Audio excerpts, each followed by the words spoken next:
एक शाम बादशाह अपने महल में टहल रहा था कि अचानक उसे गीदड़ों की आवाजें सुनाई दी।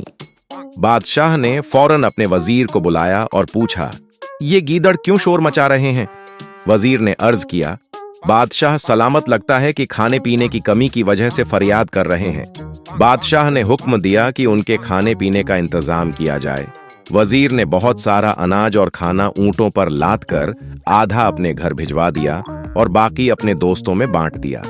अगली शाम बादशाह फिर महल में खड़ा था कि गीदड़ों की आवाजें दोबारा सुनाई दी। बादशाह ने गुस्से में वजीर को बुलाकर कहा, मैंने हुक्म दिया था कि खाने का इंतजाम किया जाए, फिर यह शोर क्यों कर रहे हैं? वजीर ने कहा, बादशाह, सलामत खाने का तो इंतजाम कर दिया था, अब ये ठंड की वजह से शोर मचा रहे हैं। बादशाह ने हुक्म दिया, फौरन इनके बिस्तर और कंबलों का भी इंतजाम किया जाए। वजीर ने हमेशा की तरह कुछ बिस्तर अपने घर भिजवा दिए और कुछ अपने दोस्तों को दे दिए।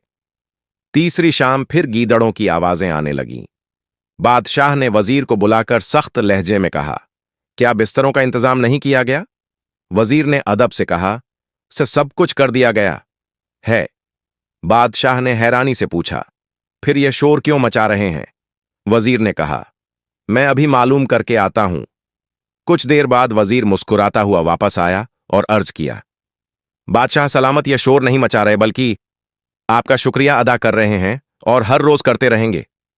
यह सुनकर बादशाह खुश हुआ और वजीर को इनामो इकराम से नवाज दिया। बादशाह खुश, वजीर भी खुश, लेकिन गीदड़ बेचारे बस आवाजें ही देते रह गए।